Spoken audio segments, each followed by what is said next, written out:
கோவில்களில் மதில் சுவர் பார்த்திங்கன்னா சிகப்பு வெள்ளை அப்படின்னு பட்டையாக போட்டிருப்பாங்க.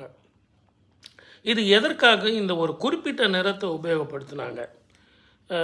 கோவிலில் கல்வெட்டு, அட்வர்டைஸ்மெண்ட்டு, இறைவனை பற்றி எழுதுவது, இது எல்லாமே கோவில் உள்ளே அந்த கல்வெட்டு இருக்கும். ஆனால் இந்த மதில் சுவரில் இருக்காது. பெயிண்டிங் கூட எந்த ஒரு உருவமோ படமோ இருக்காது.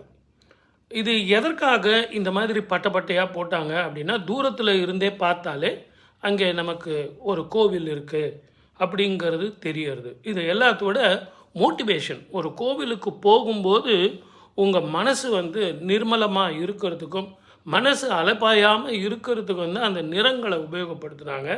அந்த நிறங்கள் என்ன அப்படின்னு கேட்டிங்கன்னா, இந்த வெண்மை நிறம் அப்படிங்கிறது ஆத்மகாரகன் சூரியனை குறிப்பது. நிர்மலமானது.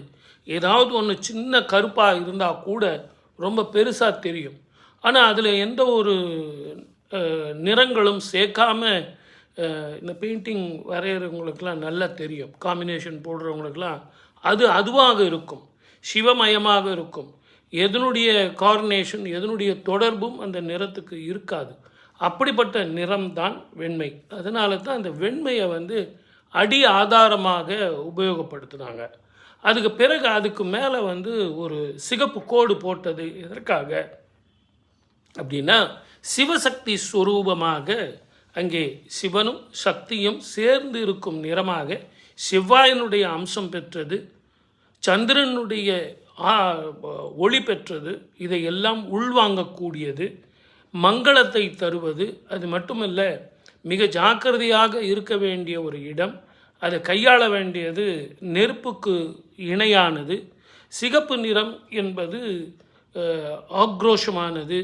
அதில் இது பொது சொத்து, இதில் யாரும் கை வைக்கக்கூடாது. இது இறைவனது சொத்து, சக்தி சுரூபமானது.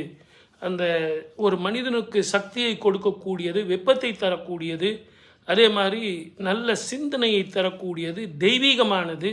தெய்வீகத்தோடு ஒன்றி இணைவது, இந்த சிவனோடு சேர்ந்து இருப்பது அப்படிங்கிறத மிக தெளிவாக சொல்வது தான் இந்த சக்தியின் நிறமாகிய சிகப்பு. அதனால தான் விபூதிங்கிறது வெண்மையாகவும், குங்குமம் என்பது சிவப்பாகவும் நமக்கு இருக்கும். அந்த குங்குமத்தினுடைய கலர் சிகப்பு தவிர வேறு எதுவும் உபயோகப்படுத்த மாட்டாங்க. பின்னாடி வரும் நாட்களில் வேறு கோவிலில் வேறு மாதிரி தருவாங்க.